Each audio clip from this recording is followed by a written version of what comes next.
tonight. So actually, I've been really happy. This is the first one that I've taught out of this book. Yeah. So I almost made it to the end, and that was fine. I'm glad I have this one. It's I enjoyed preparing for it. So I have one. I already gave out one. Okay. Somebody else need one? There's some in the back. Some in the back? One there? I had my book my first 2 days, and I took it out at the last minute. I got it. You don't have to work. You hear her well. There's only one more lesson, so next week if you're given a book, please take it home. So, because we don't need it anymore. We're on lesson 21 tonight, which is something I talked to Randy about. He says it's really weird. 22 lessons. That doesn't. That's not the scriptural amount of lessons in a book. It's 26 or 40. Right. Bless you.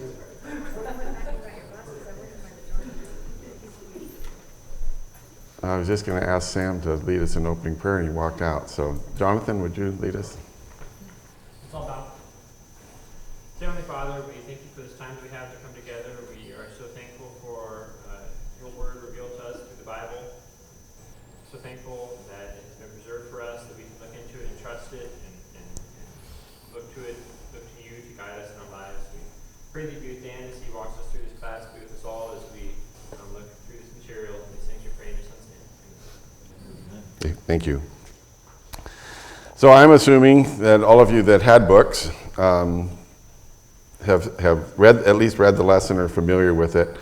I want to discuss it. I'm really only going to use one of the study questions, which happens to be the second question there. But I have a lot of other questions here. And the first one is, how do you define hero? So what the lesson is, imitating your heroes. So how do you define a hero?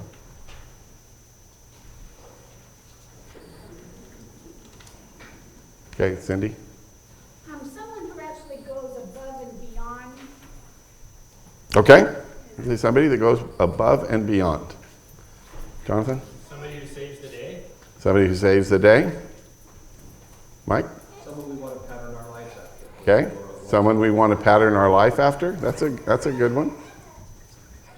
Wikipedia says a real person or fictional character who overcomes adversity through strength, courage, or ingenuity. Okay. Wikipedia. Did you help them, support them at all? I know they've been asking for money lately. If everybody who reads this... Yeah, if they just give like 50 cents, that'd be great. So the author author gave us a definition. I highlighted a couple of things. Right in the second area, heroes inspire Christians to go big.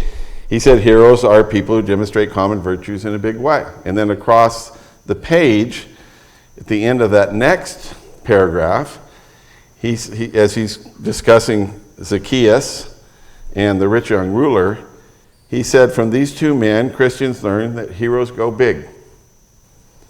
And that's a little bit too limited for me.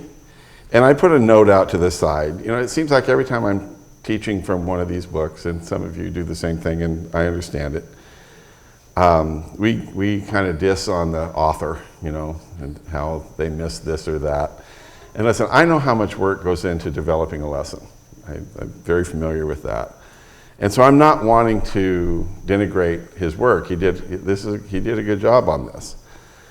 But that definition that he has there is too limited for me. Especially as he is describing Zacchaeus and the rich young ruler. I don't know how many of you saw the cartoon Hercules, but that's pretty much a zero and a hero. The rich young ruler walks away and he's out. There's nothing about him you want to emulate. And Zacchaeus, on the other hand, is heroic in what he's doing. But I think that there's some space that we can occupy in the middle of that, between zero and hero, and still be heroic in some sense. So here's my definition. People who respond to the needs of others without thought of self And that can be something astounding, something extraordinary, which is where we generally go with the idea of hero. But it can also be something simple or thoughtful. Something, in fact, very ordinary. And as you go through the book, he references a couple of these. The first one is in Mark chapter 14 and verse 8, where you have Mary, the sister of Lazarus, and Martha in verse 8. And what does she do? Yeah, she anointed his feet, and Jesus said she's preparing me for burial. And I've used this text before in sermons, especially when people, were denigrating her. And in verse 8, she said she did what she could. How much would we accomplish, each of us, if we just did what we could? I mean, that'd be pretty astounding, wouldn't it? So what she did was simple, it was meaningful, and by the way, it was expensive. That was not cheap. They were talking about selling it and having plenty over to give to the poor, but it was not a huge act. There was not any billboards and fireworks. It just happened. The other one that he gives, and I'll let somebody turn to that, is in Matthew chapter 10 and verse 42.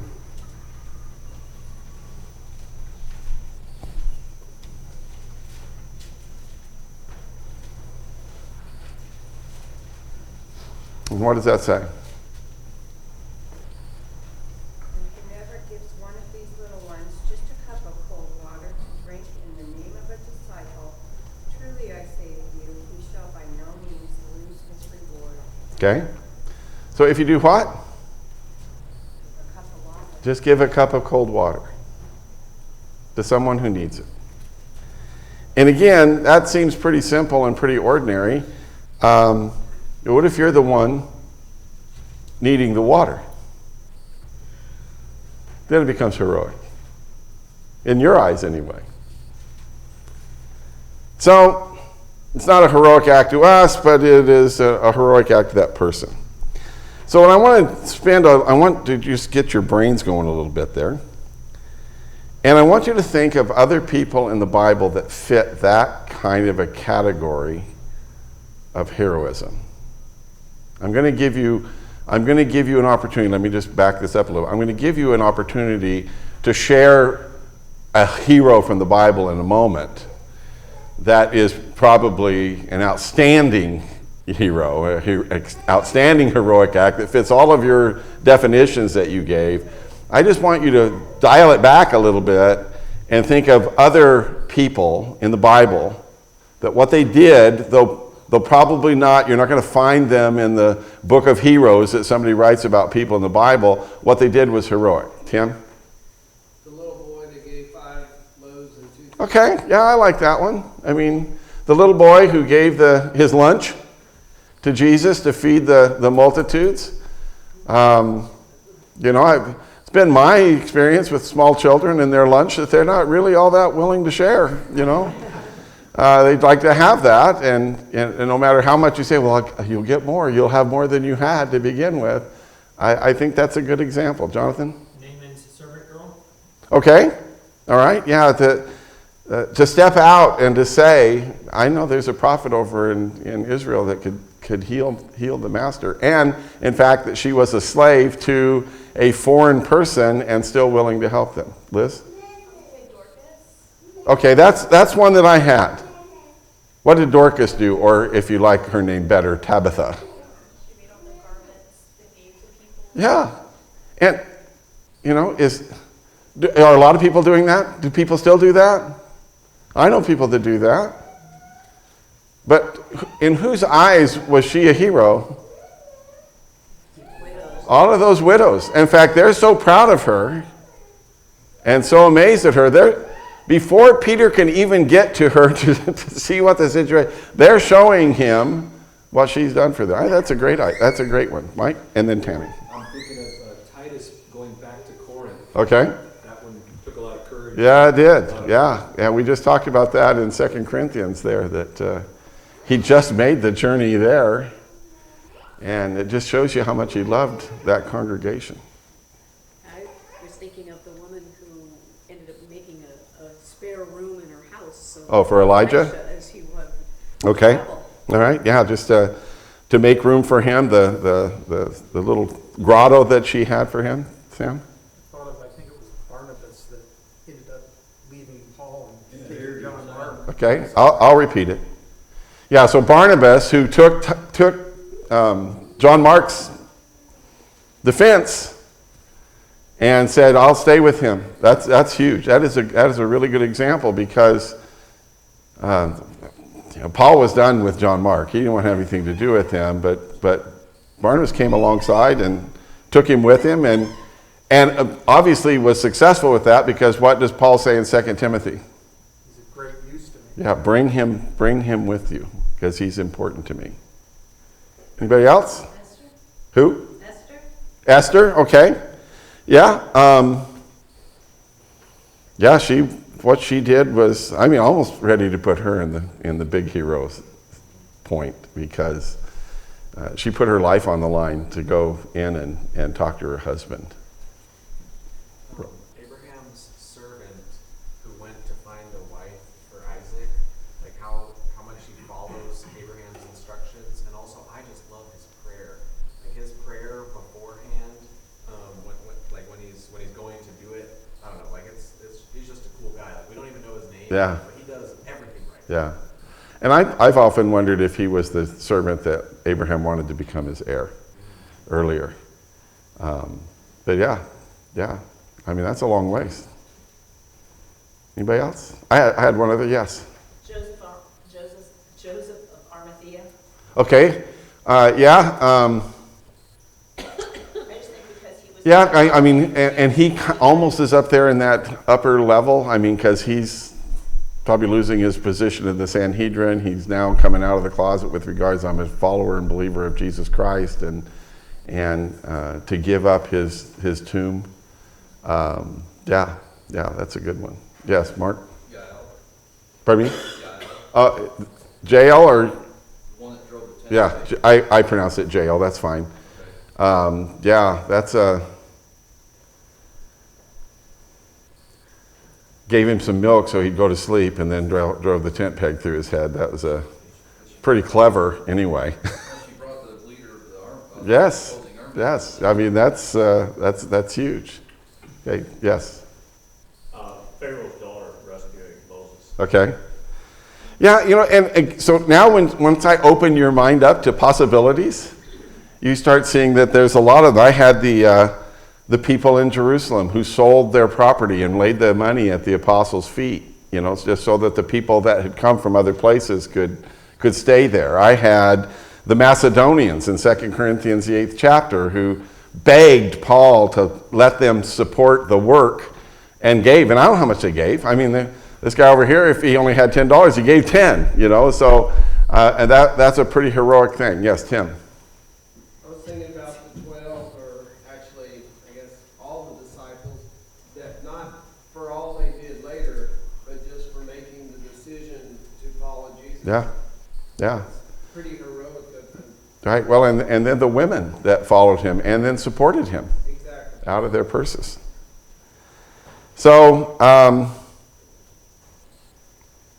in our world, I can think of mothers. I can think of single parents, especially single parents that bring their kids and wrestle with them the whole time during services, and or parents that do that. So I wanted to amplify broaden our definition of what a hero is. And so real quickly here, because we've spent, my second question, who's your biggest favorite non-Jesus hero in the Bible and why? Which was the gist of the second question in the lesson. The man who had the legion of demons, and Jesus told him, "You can't come with me. Okay. Stay home And he did. Okay. And he went and told Right. everybody. And I think he had Yeah. to be humiliated. Right. But he did it. Yeah, so here it is. He's had all these demons. He wants to follow Jesus. Jesus said, no, go home and tell what the Lord has done for you. And as Tammy said, what embarrassment had he suffered? What humiliation from the life that he had been living, maybe not his own fault, but to go back and share that. Tim? Well, as much as I want to say Timothy, it's easy, Joseph. Did it say who it was? I just got all focused in on Timothy. What did you say? Joseph. Okay, Joseph. Yeah, Joseph, in all of his struggles, and in all of his struggles, it seemed like God had abandoned him, and yet he remained faithful. David seems to be not only for his, going out and physically defending the kingdom of God, but to be called a man after God's own heart. Okay. That's to me where I would want to be in my life. Right. Right. I mean, then there's so much about David besides Goliath. I mean, cutting off the garment, the part of Saul's garment, and not taking him out himself, and remaining faithful to him. So, Randy? I'll go after Ross. Oh, Ross. Well, He put his hand back down, so. Randy, go first, thank you. So on the not huge one, I think of Mary and Martha, Okay? because Mary sat at Jesus' feet and listened to his word. It says Martha was distracted with much serving, and so Martha wasn't doing anything Bad. bad or sinful, and Yeah. it's kind of like Luke 9 of, I gotta go plow my field or whatever. But the priority there Right. of listening and following Jesus. Right. And then in the big hero category, I think he even mentions it of Daniel. Okay? And how when he heard about Nebuchadnezzar's dream, he went and told his companions, and then they prayed for God's mercy in giving him what the vision was and Right. the interpretation. Right. And so he shared that burden with his close companions, Right. and then they prayed together Right. about it. And then, of course, the later example of we're not going to bow down and Right. serve. this No image. petitions except to the king. Yes, but if not, we will not serve your gods. We will not worship. Oh, that's Shadrach, Meshach, and Abednego. Yes. Yeah. That like Yeah. kind of lump that whole Yeah. thing together, Yeah. and then later on in Daniel 6, as was his custom, he continued to pray. Right. As was his custom since Yeah. early times. So it's huge. And because, like Timothy, I didn't want to bring up Daniel, so same reason as Tim. So, yes, Cindy? I was thinking of, Either that or Ross's other hand that's coming out from behind him. I was thinking of Rahab, and Okay? she hid them, but and she talked about the Lord, but that it was like more of a fear of what they would do to Right. her. So, Well, and to give Rahab credit, she believed in God because she saw what God had done into Egypt. right. And that was 40 years ago when that had happened. So she still remembered that. And then, of course, she obviously married an Israelite and became a part of the nation and in the lineage of Jesus. So, yeah, she's a great example. Ross? But in the beginning, when she hid, Right. she was Right.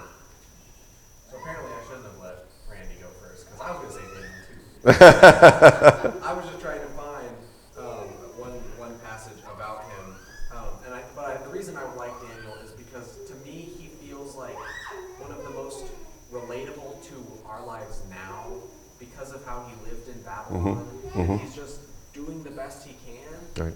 in a place where he's not living there with Jesus right in front of him. He's not getting revelation from God and like a man after God's own heart and all that kind of stuff. Like he's just there. Obviously he gets revelation from God, but you know what I mean. Like he's just there working in what feels like our society, Right. and doing an awesome job. Right. Like setting himself apart and praying all the time. And Right. stuff. And like at the end of Daniel, it says like, "Go your way, you will enter into rest, and like you're gonna have your allotted portion at the end of the age." Right. I want God to say that Right, about me. right. Like, you're going to have your rest, you're going to have Right. like, eternity. That's the definition of a heroic life. Yeah. Yeah. There was a person that God was speaking to, and he said, don't have him come, because I don't care if it was Daniel or Job, I would not, and so there's those two guys brought up by God again as exemplars of faithfulness. So, yes. So I know this isn't a stretch, because I've thought about this a lot over the years. When Abraham was sacrificing Isaac, Okay. I can't imagine the trust and the love that Isaac had to get over, thinking his Right. father was going to kill him. Yeah. And watching how his dad interacted with God and how he learned from that. Right. That always amazed me that he could. Right. I mean, how do you get past something like that? Right. immediately without- Because my feeling on that, Isaac was not a young boy. He's a grown man when that's happening. Yeah, that's a good one. Stephen, Okay. just the courage and the ability to be able to make such a great defense. Right. I mean, it's got to be obvious to him that he didn't have a good audience.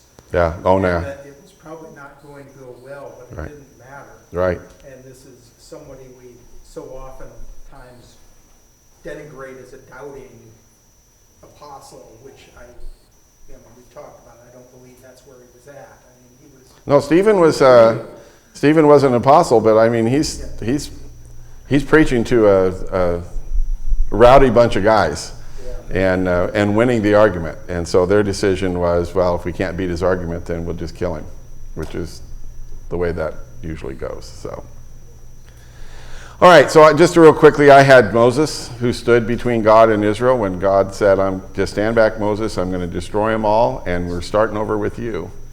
And Moses said, no. I know. What will they say? What will happen to your name? It was all on God. He put it back on what's happening to your reputation if that happens. And then I had Joshua and Caleb, which you might all had. I had Hannah, who gave up Samuel, much like Abraham's giving up Isaac. Ruth, as we discussed this morning. And then I also had Priscilla down, who was willing to stand by and with Aquila to talk to Apollos. And listen, Apollos is no dupe. He's eloquent, he's smart, he's educated, and to sit down and say, here, we want to show you a little bit more perfectly what God is saying. So thank you very much. I appreciate that we have all of those great heroes, and my big one that I had was Shadrach, Meshach, and Abednego. And I love the fact that it says that they said to Nebuchadnezzar. So it's not just one of them, they said. So they are of one mind and apparently one mouth. And when I see their answer in Daniel 3, our God is able to deliver us. But even if he doesn't, even if he ends up not doing that, we're not bowing down and worshiping your God. That really catches my attention. So my next question is, what is a common characteristic of heroes in your opinion? So you have heroes, you have people that are being set forth in public as heroes. This person did something that was heroic. What is the most common characteristic of them? Selflessness. Okay, in what way? They're willing to forego their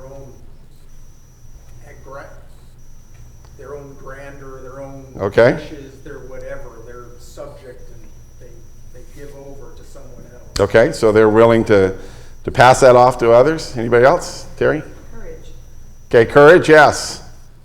They will run into a burning house. They also will challenge maybe the culture or the government or anything that they deem goes against what they believe. Okay, all right. They're afraid to do that. Tim? They're not doing it to be seen of men, but because it's the right thing to do. Okay, and that was my main one. I'll come back to that. Mike? Faith. Pardon me? Faith. Okay, all right, faith. Yeah, every time I read about somebody putting somebody forward as being a hero, the first words out of their mouth is generally what? I'm not a hero. I'm not a hero. In fact, what's their next words? I'm doing my job. Pardon me? I'm doing my job. I'm just doing what was right. I'm doing what anybody else would have done in that circumstance. That seems to me to be the main characteristic of true heroes today, is that they were just doing what they thought was right. And why are they heroes then in our eyes? Ross? Because they inspire us to do the same thing. Yeah. Well, and why do you need inspiration for that? Because I might not. There you go. When I see somebody that's done that, my first question is, would I have done that? Was that something that I would have been willing to do under the circumstances? Which is why, because they did do that, they went up a level in my opinion. Yes, Terry, then I'm Ross. just gonna say that for me, sometimes it's because it's something I won't do or I'm afraid to do, and they did it, so Right. that makes them a hero in my mind, Right. because they had what I don't. Right. Or just even back, they did something I wish I would have done. Yes. Yeah, like I think the reason they're a hero rather than like a god or like a myth or something like that is because it is something that we could do, and that's why they inspire us. Because Right. it's like they push us to be better Right. because we can see how, hey, they did it, now like I can too. Right. Yeah. It's possible.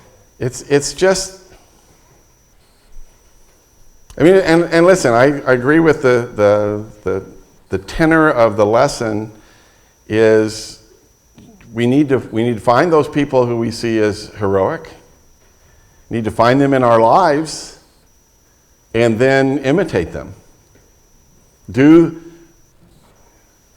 And it doesn't even have to be the same thing. We don't have to do the same thing. You see somebody running into a house that's on fire, you don't have to drive around, try to find a burning house so you can run in too, but it could be something else that you're willing to do and doing and imitating in the fact that you acted in whatever way. Most of the time, it's someone that doesn't even think about being a hero. No, yeah. Most people don't run for hero. You know, it's just they don't have that as a goal. You know, that okay, I want to be a hero. Let me see how I can work this out. Heroism is something that generally is thrust upon you, and again, the only reason it's there is because you simply, from your point of view, just did what needed to be done. You did. Again, I'm doing Disney movies, I guess, tonight. You did the next right thing. Whatever the right thing to do next was, you did it. Like that person did. Tim? First of all, to that point, I can tell you have a lot of grandkids. But I was thinking that, at least the way I'm thinking of it here, maybe a hero can also be a collective. Like the remnant. That was Right. a bunch of God's people just doing what God said. I mean, if there had been just one person, I don't know if that remnant would have made it, but Right. it was because of a collective. Right. Well, and so then you have like the apostles.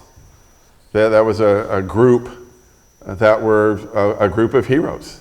I mean, when you take them as a group, it's like the story that I heard when Jesus got up back into heaven, and somebody said, "Well, what are you going to do next?" He said, "I'm not doing anything else." He said, "Well, what's going on?" He said, I gave the job to those 12 guys down there. And the angel said, "Those 12? I mean, I've been watching those guys." And Jesus said, "Yeah, those guys, that group of 12." And as a result of their work, the gospel went everywhere. So, Mike? I think it's also a very reactionary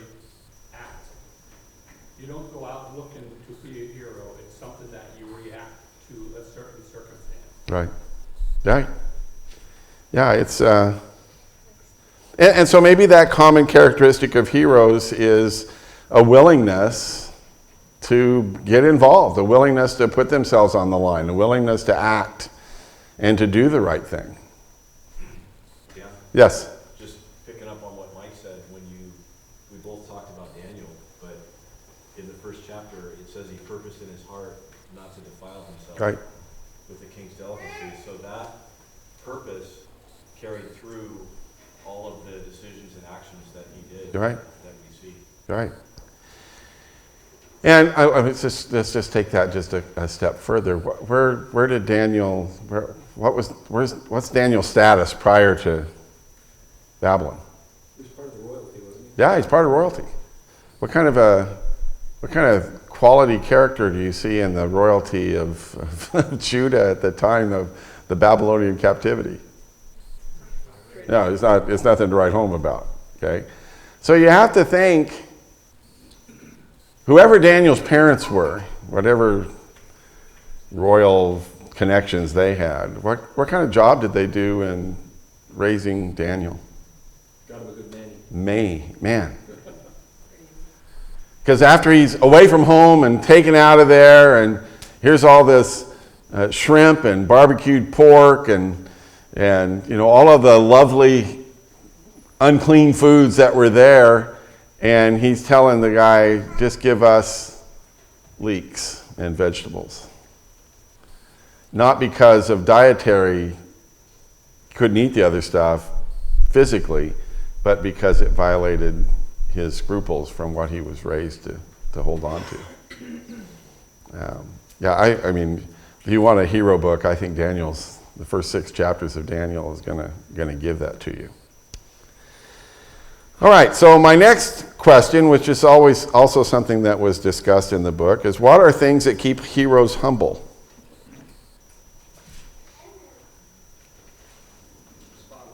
Terry? Not boasting about what they did. Okay, yeah,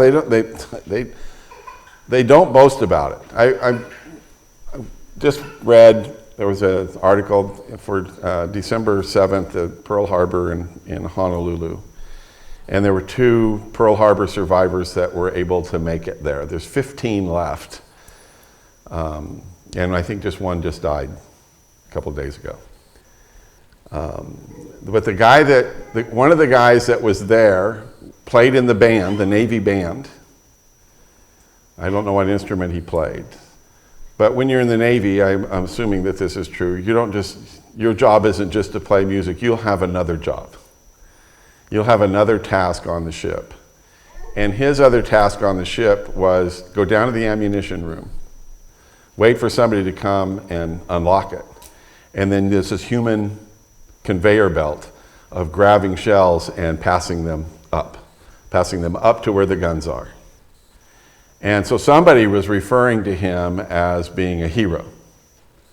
And he said, I'm not a hero. I'm just an ammunition passer. Okay. Of course, if nobody's passing ammunition, then and so, but he wasn't boasting about it. I mean, he's one of 15 people left that was there. There's celebrity, and he's not wanting that. What else? Anybody else have something that keeps heroes humble? Well, I think that, as we talked about earlier, I was just doing what anybody would do. Okay. They don't see anything extraordinary about themselves. Right, and my first response says it kind of goes with the above answer, so that's true. Yes, Mike. I heard this from some of the folks in like World War II, when they charged the, whatever it is they were charging to take out, they had seen so many of their friends who did the same thing, but they were shot down, Right. they were killed. And so what kept them humble is knowing how many other people would have done this if they would have lived. Right. And been there. So Right. God chose them to be able to get through that. Right. Instead of their friends. Right, good. How many of you consider the Apostle Paul a hero? How many of you consider the Apostle Paul a hero? Yes. What kept him humble? Thorn in the flesh. His past. His past. I mean, yes, the thorn in the flesh, whatever that was. but I'll tell you what is past. And I think, and that's, I think, something that he mentioned in the book here. In the Apostle Paul's eyes, I'm thinking, a non-Jesus hero to the Apostle Paul would be who? Ananias. Ananias is kind of a hero, because he didn't want to go see Paul. He didn't want to go see Saul of Tarsus. You mean that guy? That guy? You know who that guy is? He's the guy that's come to arrest people like me and put us in jail. And Jesus said, go. And I would imagine in Paul's eyes, Ananias is one of his heroes, that he did that for him. And Barnabas, I mean, there's other people in Paul's life that he would have viewed as being that. Yes, Randy. Both Paul and Peter recognize that the power is from God.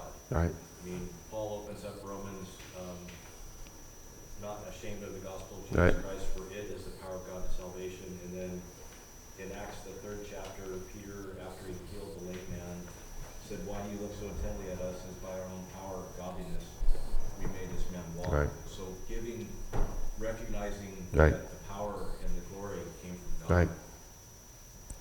Good. All right, I got 6 minutes. I got one question left. Aren't you glad?